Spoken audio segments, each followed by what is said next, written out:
नमस्कार, मैं रविंद्र चपलू आपके समक्ष फिर प्रस्तुत करता हूं एक और दास्तां हमारे विस्थापन की, जिसके कि हमने 36 साल गुजार लिए।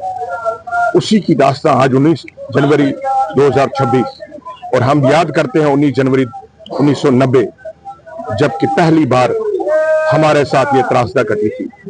उसी त्रासदी के बारे में हमारा यूथ जो तब पैदा भी नहीं हुआ था, आज वो क्या सोचते हैं इस जो हमारे साथ हुआ है और जो वो झेल रहे हैं। मेरे साथ एक युवा साथी जुड़े हुए हैं। मैं जानना चाहता हूँ आपका नाम क्या है? जी सर, नमस्कार। मेरा नाम है अमित दर। आप कहाँ रहते थे कश्मीर में? हम रहते थे कश्मीरी काकपोरा पुलवामा। काकपोरा पुलवामा, जो कि साउथ कश्मीर का एक बहुत बड़ा हब माना जाता था मिलिटेंसी के बारे में। आप क्या बताएंगे?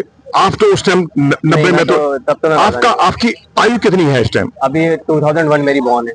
समझो 25 साल के आप एज है। क्या देखा आपने? क्या इन 25 सालों में, मैं चलो 5 साल तो छोड़ देते हैं आप, लेकिन इन 20 सालों जब से आपने होश संभाला होगा, बस स्ट्रगल्स देखी हमने। बस टाइम टू टाइम हर डेकेड, सब 3 डेकेड्स हो गए हमारे। अब तो कोई फ्यूचर जनरेशन भी यहाँ है नहीं। आधे से ज्यादा तो बाहर चले गए, out of state, out of country चले गए। आधे यूएस है, आधे इधरी स्टेट्स के पुणे बाहर। मतलब जो पहले कोऑर्डिनेशन था 10 साल पहले, 15 साल पहले, वो तो है नहीं अब, क्योंकि लोग आपस में उधर हो गए, कोई इधर चला गया, कोई इधर चला गया, और गवर्नमेंट भी कुछ कर नहीं रही है। मतलब हमारा जो आपसी कोऑर्डिनेशन था वो बिखरा चुकी है, आधों को यहाँ भेज के वहां भेज के। और जो हमारी ओल्ड जनरेशन है वो मतलब टाइम टू टाइम ना अब वो भी डेड होने लगी है, क्योंकि जो हमारे सपोर्ट सिस्टम था, बैकबोन थी, वो भी अब खत्म हो चुकी है। क्योंकि हमने उन्हीं से सीखा था कि हम अपने जो अपने पीछे से लेकर आए थे, मतलब अब वो भी धीरे धीरे जो आज मेरे के बाद वाली जनरेशन है वो तो जानती भी नहीं है कि कश्मीर कोई चीज भी है। वहां हम कुछ रहते भी थे। मैं तो साल में 1 बार या 2 बार जाता हूँ, लेकिन मेरे घर वाले तो हर बार मुझे बोलते हैं कि कुछ वहां पे कुछ ऐसी चीजें थी जो हम अभी भी मिस करते हैं। जो हमारी पीछे घर में जो भी हमारी जमीन जायदाद जो भी रहा, हम अभी भी मिस करते हैं उन चीजों को। अब लेकिन वही चीज है कि गवर्नमेंट को भी देखना चाहिए कि हम जो हमारी फ्यूचर जनरेशन है उसको सिक्योर कैसे करें टाइम टू टाइम। अब हमारे पास यहाँ पे लैंड नहीं है, वहां हमारे पास काफी कश्मीरी पंडित हो गए, अपनी जमीनें थी, अपनी एग्रीकल्चर लैंड थी, अपना रिसोर्सेज था खाने का, लेकिन अब तो वो भी नहीं है। लोग 12-15 हजार रिलीफ पे रह रहे हैं, जहाँ पे आधों के तो 12 हजार तो मेडिकल एक्सपेंसेस लग जाते हैं। तो बहुत सारे स्ट्रगल्स है जो हम 20-25 साल से, मैं तो 20 साल से देख रहा हूँ, मेरे घर वाले तो 35 साल से देख रहे हैं, लेकिन वही चीजें चलती हुई आ रही है और कंटिन्यू चलती हुई आ रही है।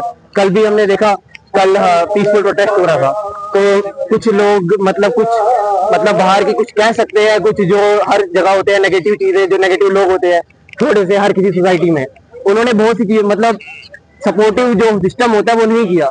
उसमें हमारे 2 लोग भी इंजर्ड हो गए, जिनके सर पे क्लॉट हो गया, 2 को बैक इंजरी आ गई, एक का वो स्पाइन टूट गया। तो अब वही चीज है, कहने का कब तक कहेंगे हमें, कब तक गवर्नमेंट हमें साथ नहीं देगी। मुझे एक बार बताइए, क्या आपको अपने मातृभूमि की याद आती है कभी? जी हाँ, क्यों नहीं आएगी। जो अपना घर है उसकी याद तो हमेशा आती है। ऐसा तो हो नहीं सकता ना, मैं अपने घर से दूर रहूंगा तो मुझे तो याद आएगी ना।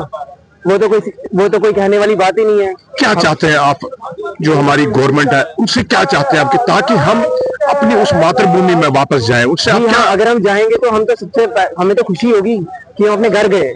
अभी उनसे क्या चाहते हैं? घर जाते हैं, वहाँ कुछ नहीं देखते हैं, जमीन है खाली पड़ी है, कुछ भी नहीं है, घर नहीं है, मिट्टी बन चुके हैं, अब तो कुछ भी नहीं है। गवर्नमेंट से आप क्या आह्वान करना चाहते हैं, क्या रिक्वेस्ट करना चाहते हैं आप उनसे कि कैसे हमें वापस ले जा सकते हैं? वो सबसे पहले तो जो सिक्योरिटी लैप्सेस जो हो रहे हैं, टाइम टू टाइम हम देख रहे हैं सिक्योरिटी लैप्सेस हो रहे हैं, हर एक साल में 2 साल में एक सिक्योरिटी लैप्स हो रहा है। पहले उसको क्लियर करें, पहले ग्राउंड लेवल पे जाके चीजें देखे, सुधारनी चाहिए हमें कि कहाँ पे हम उन चीजों को, जो हल्के जो डॉट्स है, की पॉइंट्स है, उनको कहाँ पे हम ठीक करें, जो ये लैप्सेस ना हो।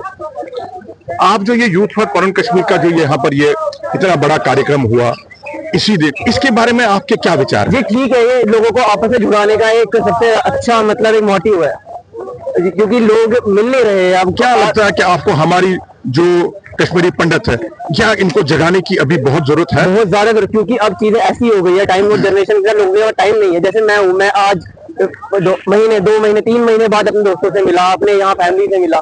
क्या लोगों के पास टाइम नहीं है, क्योंकि अब टाइम की भी ऐसी हो गई है कि लोग अब अपने फैमिली को टाइम भी नहीं दे पा रहे हैं।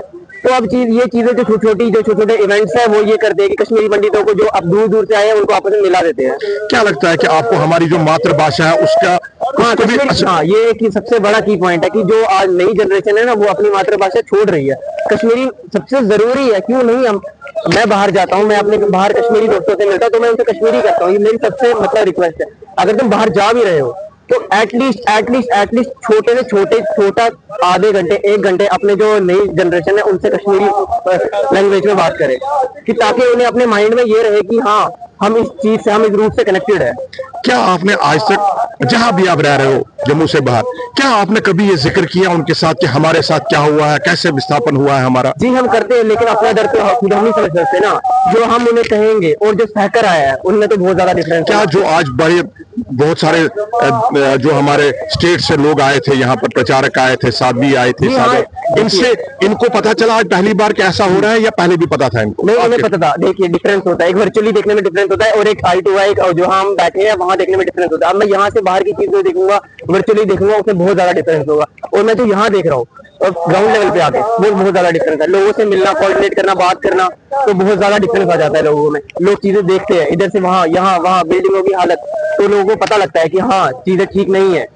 मेरा यूथ और ये इस यूथ के साथ मैं इसके कंधे के साथ कंधा मिलाकर खड़ा हूँ और ये दर्शाता हूँ कि मैं अपने जिंदगी के साइड पर खड़ा हूँ, लेकिन आपको अपनी जिंदगी जी और जीने का मकसद जीना है। और मकसद जैसे उन्होंने बताया कि हम अपनी मातृभूमि को वापस लेना चाहते हैं। उस मातृभूमि की खुशबू, उस मिट्टी की खुशबू जो इन्होंने कहा, वो हमें जरूरत है। इस मातृभूमि की खुशबू, इस मातृभूमि का जो अस्तित्व है हमारा, जो हमें नहीं दिया जा रहा है। हमको अपने ही देश में माइग्रेंट कहा जाता है जबकि हम रिफ्यूजी हैं। आज आप देखेंगे कि अगर बांग्लादेश से आए हुए लोग हैं यहाँ पर, जो यहाँ पर विस्थापन रह रहे हैं, उनको भी पैसा दिया जाता है, लेकिन हम जो रेफ्यूजीज हैं, हमको आज तक रेफ्यूजीज का दर्जा नहीं दिया गया। ये बयां करता है मेरे छोटे बेटे का दर्द। ये दर्द क्या उस प्रशासन के कानून में नहीं जा रहा है? क्या इनके वो आंसू, क्या इनकी वो तड़प अपनी मातृभूमि के लिए इनको किसी को याद नहीं आ रही है? मैं दोबारा अपने प्रभु पिता परमेश्वर से यही प्रार्थना करता हूं कि आज जो हमने यहाँ अष्ट भैरव यज्ञ किया है 3 दिन, वो सही भैरव में यहाँ हमारे साथ। बहुत बहुत धन्यवाद।